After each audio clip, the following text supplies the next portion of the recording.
Baiklah, selamat pagi anak-anak kelas 11, baik dari ISO 1 maupun kelas 11 kita.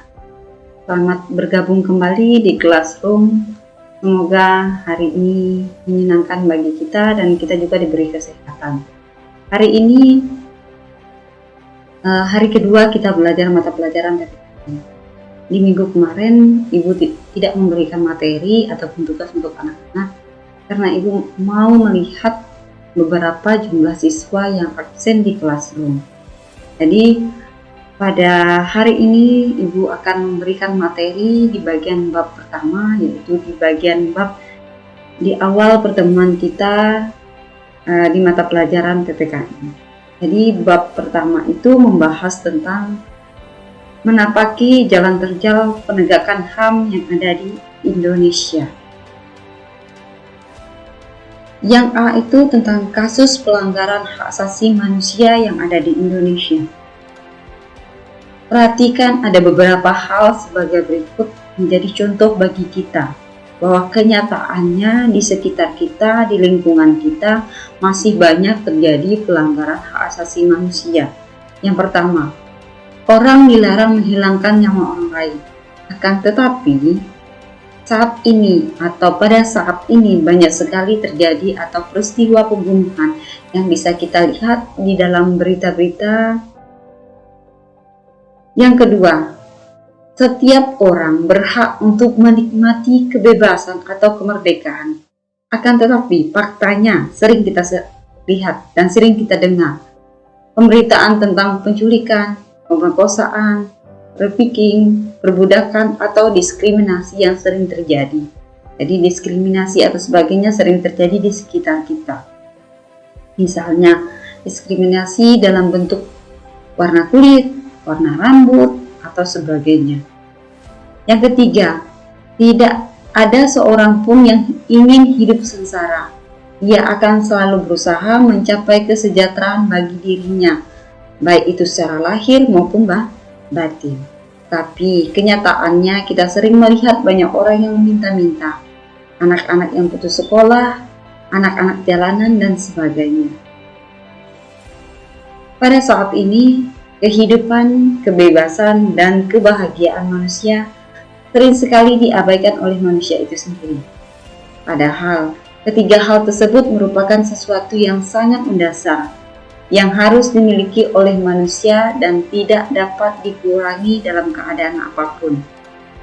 Dalam pasal 28I ayat 1 Undang-Undang Dasar 1945, hak untuk hidup, hak untuk tidak disiksa, hak kemerdekaan pikiran dan hati nurani, hak beragama, hak untuk tidak diperbudak, hak untuk diakui sebagai pribadi di hadapan hukum, dan hak untuk tidak dituntut atas dasar hukum yang berlaku.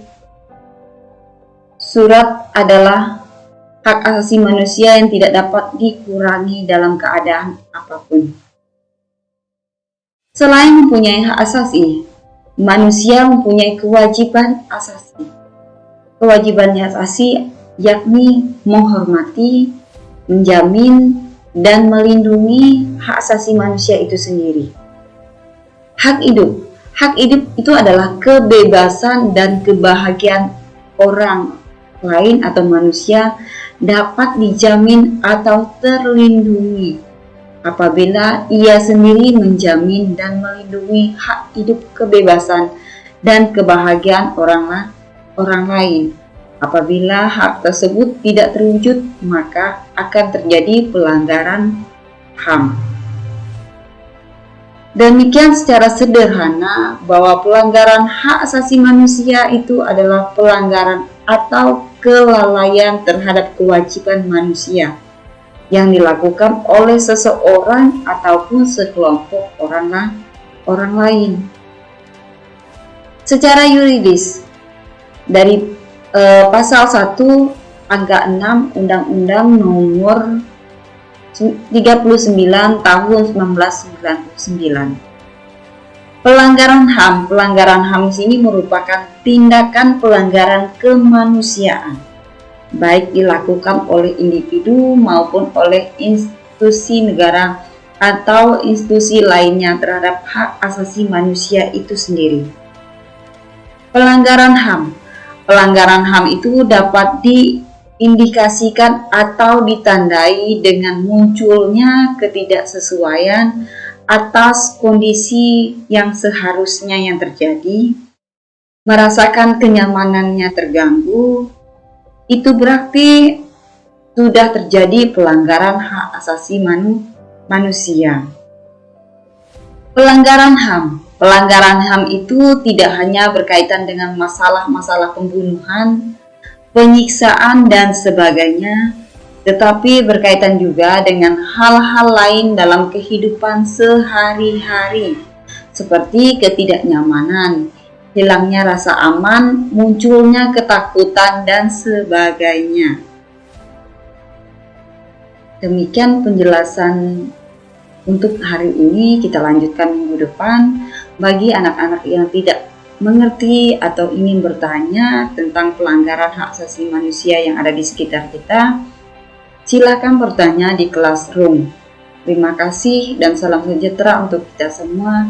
Ibu berharap semoga kita selalu diberikan kesehatan, karena di masa COVID-19 ini kita diberikan bahwa penting artinya sebuah kesehatan. Terima kasih.